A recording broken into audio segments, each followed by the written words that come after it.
back in action. All right. Okay. So you're telling the story about Emma.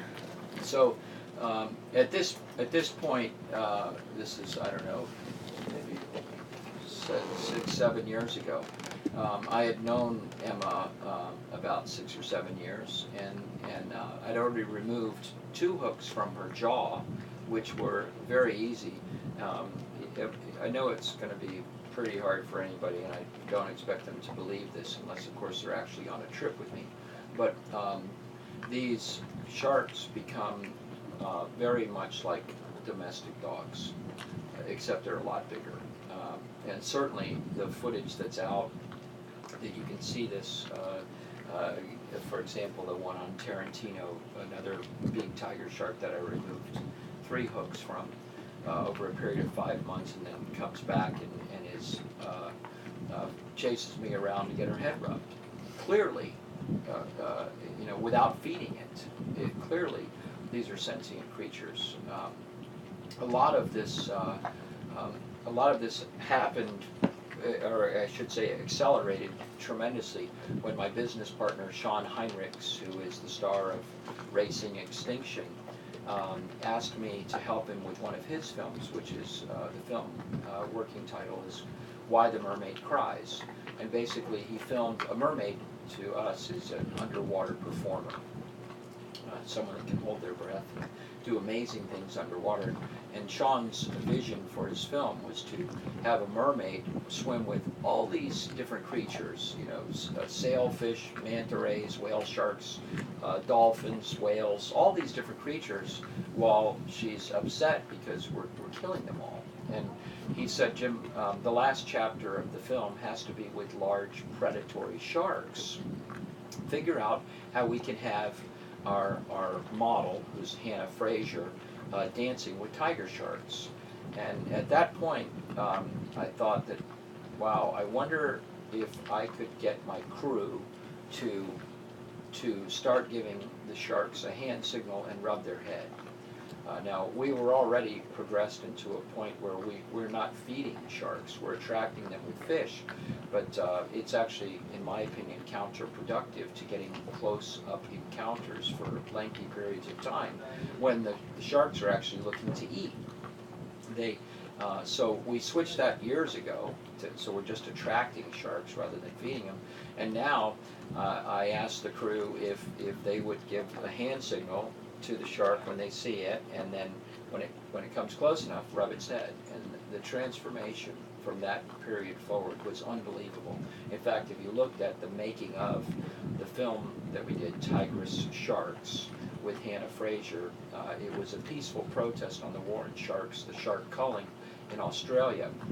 If you look at the making of, though, you see that I'm speaking with an unbelievable amount of confidence that we're going to pull this shoot off with no problems. If you think about it, we're going to put a girl underwater with no mask, no fins, no tank, no protection. She can't see, and we're going to have her dancing with tiger sharks. And how in the world would I ever be so confident? Well, the reason was because for the previous 9 months or so, my crew had been giving tiger sharks affection. And what happened was they just relaxed and calmed down, and it was unbelievable.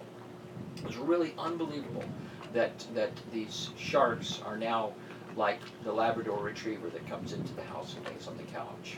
In fact, we went there, and the previous 7 weeks of charters, we had no wild sharks. Now, a wild shark compared to what I call a supermodel, and I call them supermodels because I basically have a boat full of paparazzis trying to take pictures of the supermodel. And the bait creates what I call a runway.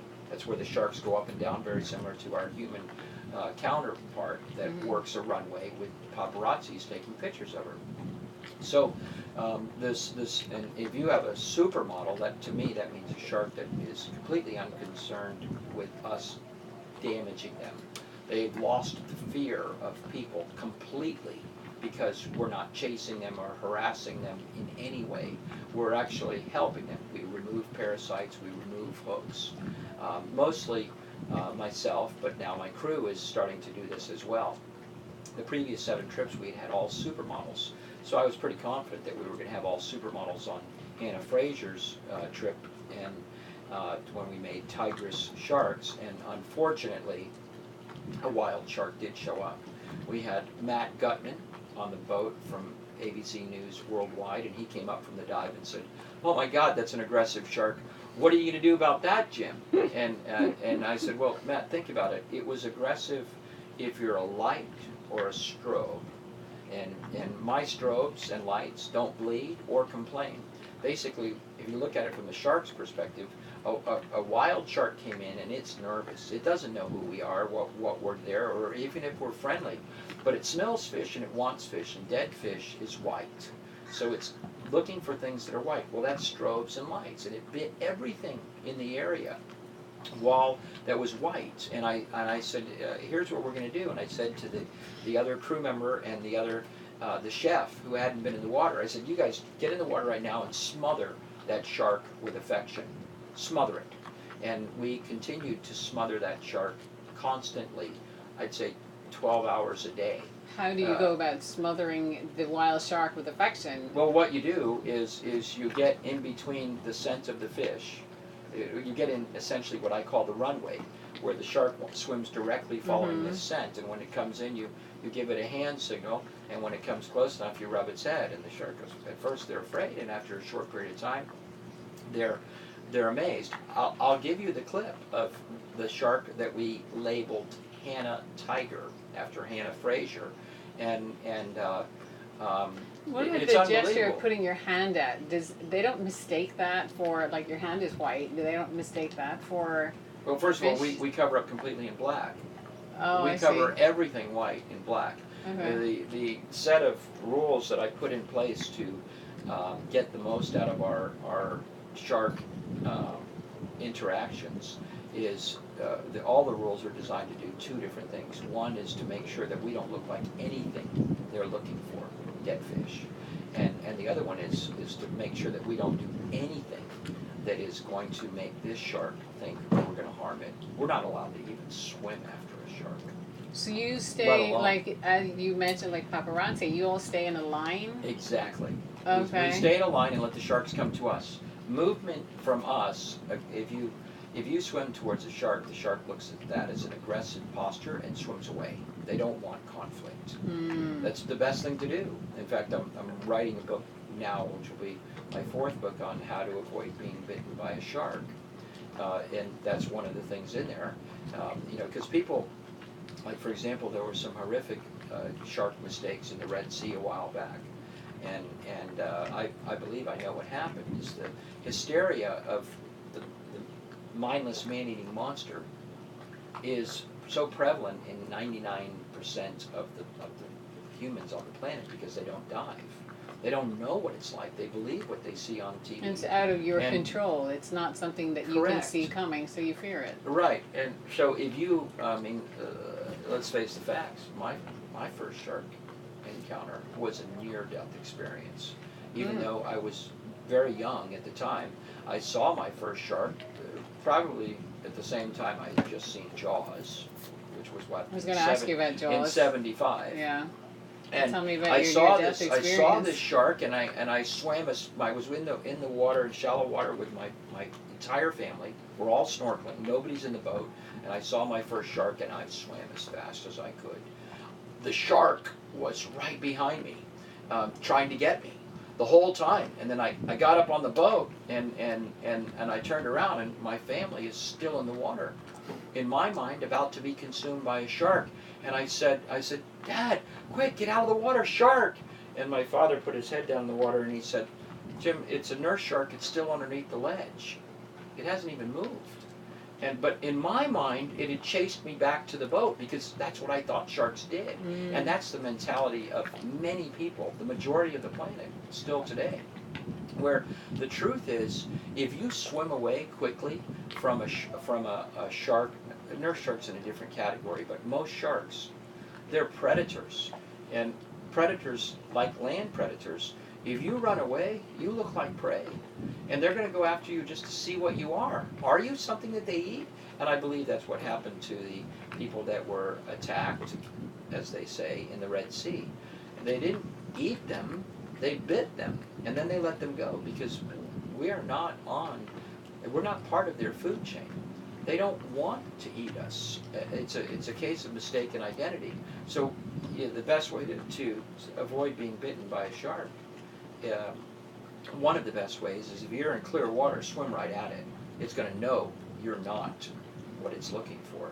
If you're in murky water, though, that's not going to work because they don't know what you are, and splashing is one of the signs that endangered, animals, fish that are being killed do in order to escape being caught. But we've diversed into a completely different. But no, finish that. So you're in murky water. What do you do? Well, okay, let me go down this road.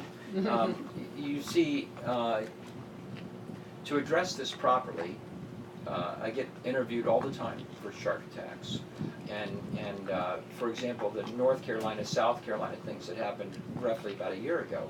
I did a ton of interviews on that, and for several of them, I asked the reporter to do a little homework for me before they get there. And I did this because I noticed one of the first attacks, which was a girl. She was actually bitten twice. So, and they thought it was one shark, and I do not think it was one shark. I think it was two different sharks. But what in the world would make a shark bite someone? And here's what it is. And we are, as humans, we are confused. Let's use our own Palm Beach County as an example. Say you're with your family and they want to go to the beach. You go down to, say, Juno Beach or the Lake Pier, and you notice that there's a sign there and it says, "No shark fishing." It sounds like a safe place. Then you look and you see a lifeguard. Wow, that is a safe place. No shark fishing and a lifeguard. So you put your family in the water there to swim and have an enjoyable day without realizing what's going on. You see, a fishing pier, to me, is a 24-hour shark dive. They use exactly the same bait, except they put it in all day and all night. Some of these fishing piers, like Lake Worth, I believe, are open all the time.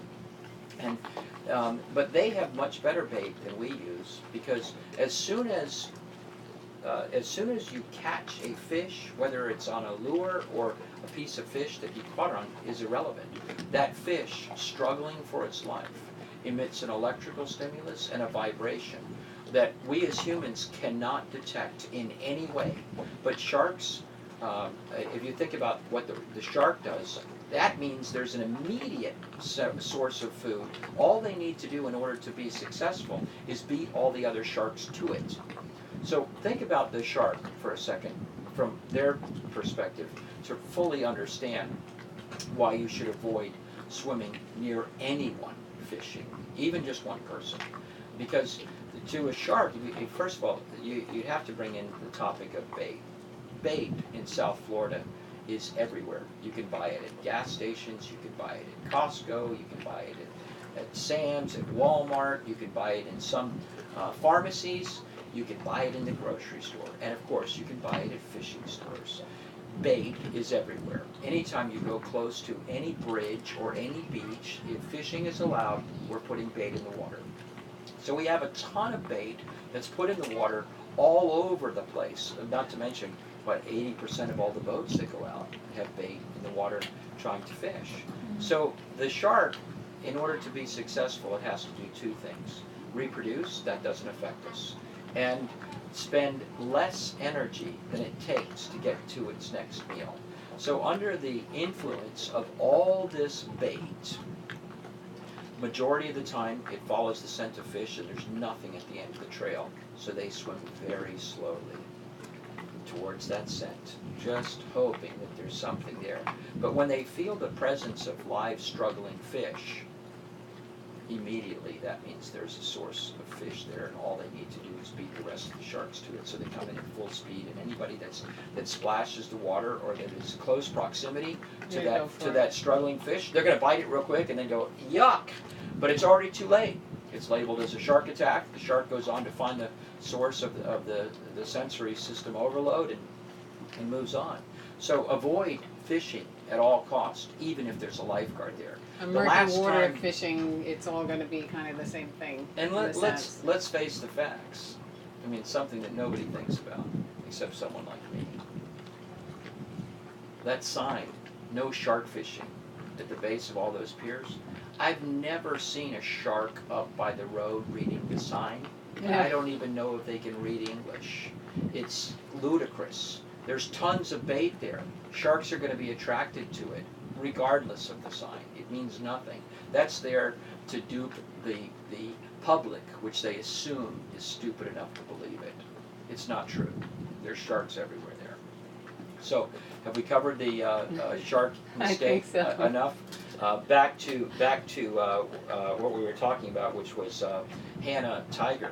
5 days is what we had to make that Tigress Sharks film, which I'll give you links to this stuff for your webpage. But this tiger shark, 5 days later, we filmed Hannah Tiger.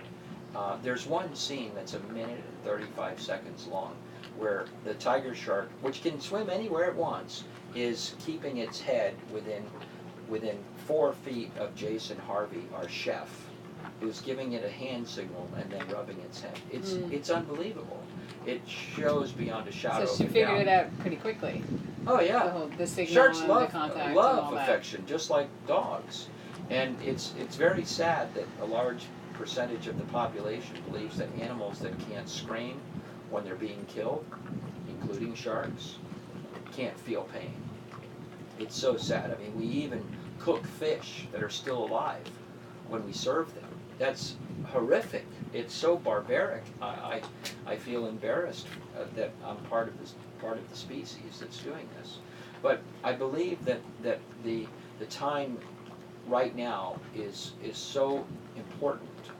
Right now, I mean, if you look 5-6 years ago, one of the best hopes for our future is marine protected zones, places where you're not allowed to kill anything.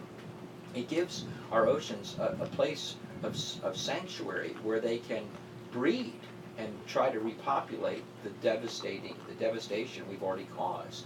How much of an emergency situation are we in? I mean, how devastated is it right now? Well, no better way to say it than to use the words of Dr. Boris Worm, who in 2007 published a report that said we will run out of fish to eat in 2048, roughly.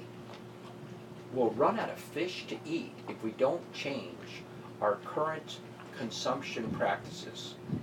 That's a huge statement. The amount that we're taking out, it's not reproducing fast enough to make up for the...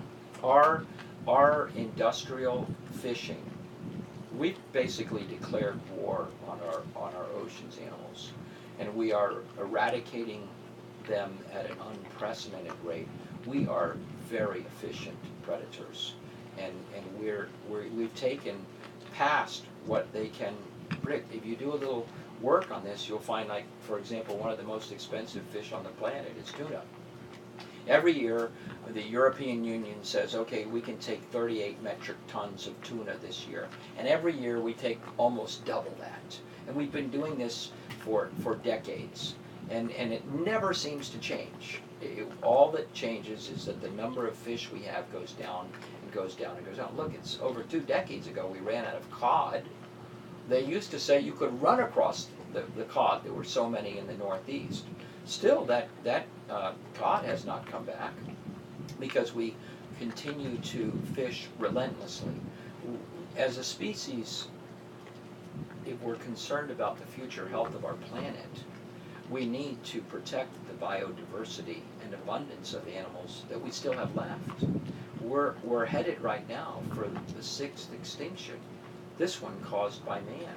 But we have the knowledge and the ability to correct it. The question is, will there be enough of us that want to make a difference?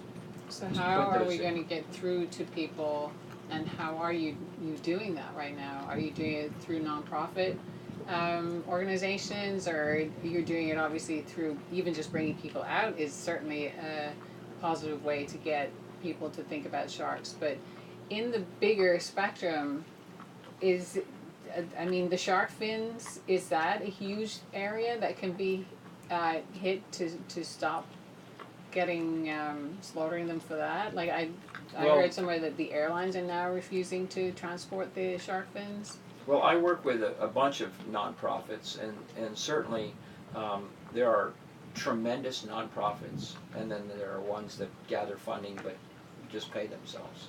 So doing your homework is certainly well worth it. But You're part I of believe- MANTA, and what are the three main, or what are the main organizations that you're part of, and that you would well, trust for if somebody wanted to donate support- money or? I support Wildaid. Mm-hmm. Their shark campaign is the most effective, I believe, of all of the campaigns going on. But it's not enough to just support one. Mm-hmm. You know, these nonprofits find their niche on how they want to help the world, and if you agree with that niche that they formed, then you should help them. I believe that it's going to take an effort in all different levels. Education is the big one. Do you do that? Do you talk to schools? Oh yeah, I do presentations all the time. In fact, this weekend I'm headed to SharkCon, a conference just about sharks, where 2 years ago I attended it as a keynote, and I'll be there again this weekend. And I speak to schools, and I am the author and publisher of many different books, 3 different books so far that have all received awards for conservation. So you have to do it in a bunch of different ways. But another tremendous conservation effort is Pew Charitable Trust, and they're one of my favorites as well. They essentially put whole teams of in countries to try to get marine protected zones. When they first started, I believe the world had 0.4% of the world's oceans were in a marine protected status, marine protected area, what Sylvia Earle refers to as a hope spot. And I believe now we're over 2% of the world's oceans protected. To give you an example, 14% of our United States terrestrial is protected, but less than 2% of the world's oceans are protected. So we need roughly, scientists say we need to protect at least 30% of the world's oceans in order to get it to rebound. And what about the politics of it all? Is it worth going to Washington and I don't know what areas you could hit up there to get them to listen? Well, it's worth it to hit all these areas. Mm-hmm. There are nonprofits that target politics. Now, America, sadly, is the 7th worst shark finning nation in the world, and Florida is the worst state in the United States. That's where I live. Wow, this is really difficult. While the state itself has protected our waters, the problem is it only goes out 3 miles.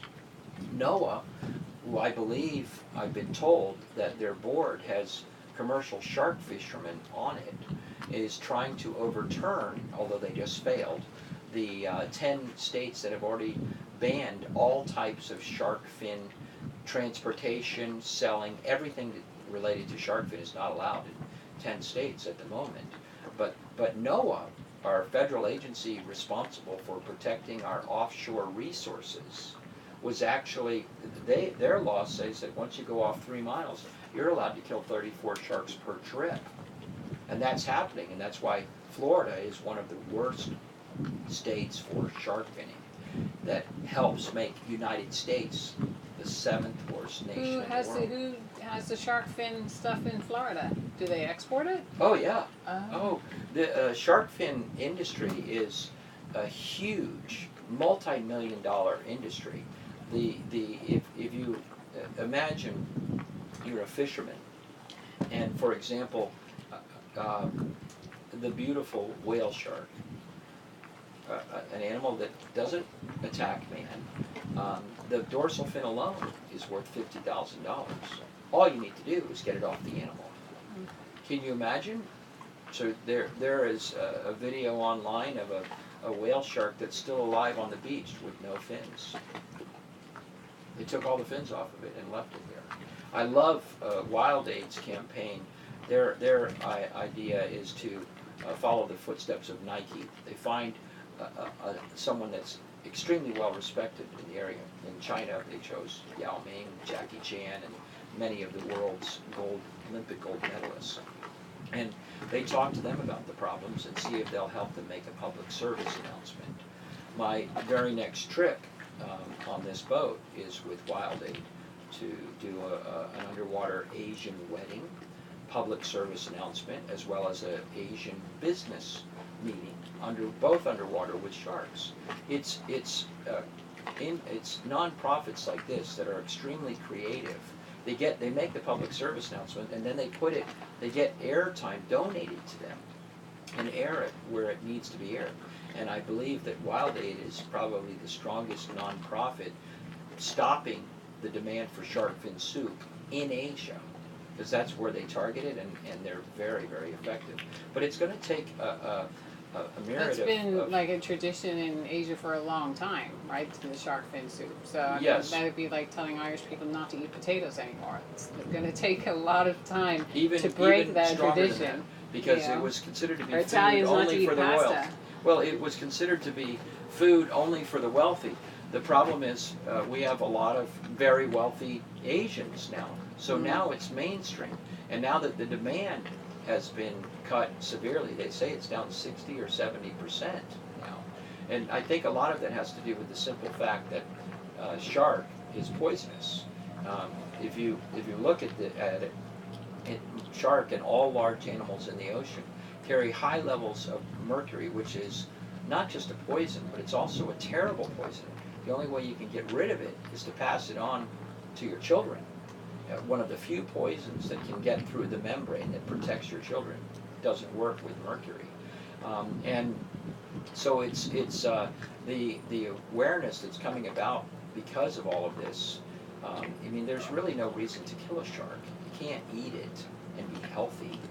Why? They said a 4-ounce shark project, another prominent nonprofit in Europe, did a bunch of testing on shark meat and found that a 4-ounce steak of blue shark has more than the allowable limit of mercury that you can eat according to the United States. Just one 4-ounce piece. So why in the world would you want to have a fishery for an animal that's poisonous to serve to your friends for your stuff? So that kind of education that's coming out is really what's necessary.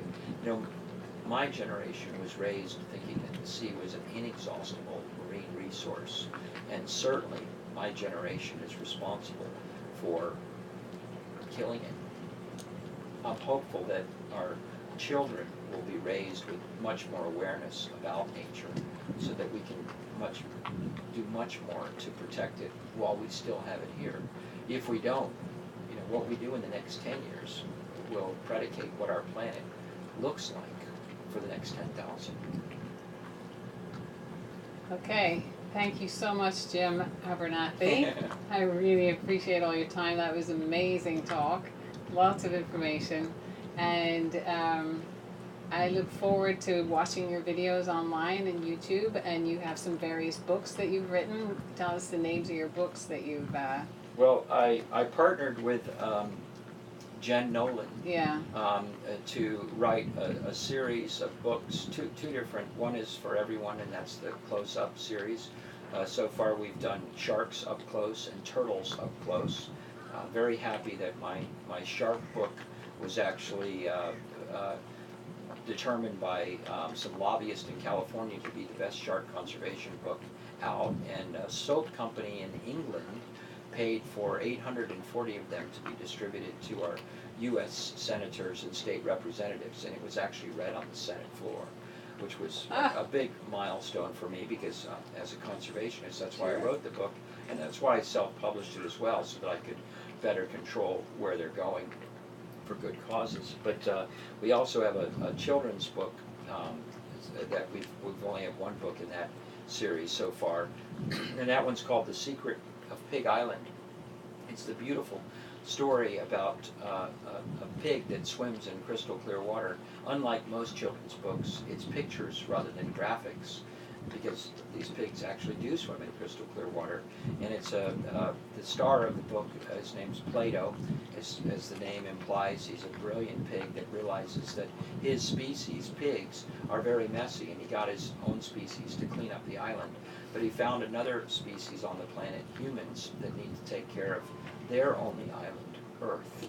And Plato speaks in rhyme, and it's a beautiful book that will grab you when you read it. So I'm very happy about that. And Jen and I are pushing to put out more books, as well as my own staff to push out more films that are properly representing sharks and other ocean creatures. So it's wonderful. You're a man of many, many talents. Thank you very much. Okay, thank you so much. So how was that? That was awesome. Was it? I thought so. So you have a website, right? That you're going to put links to?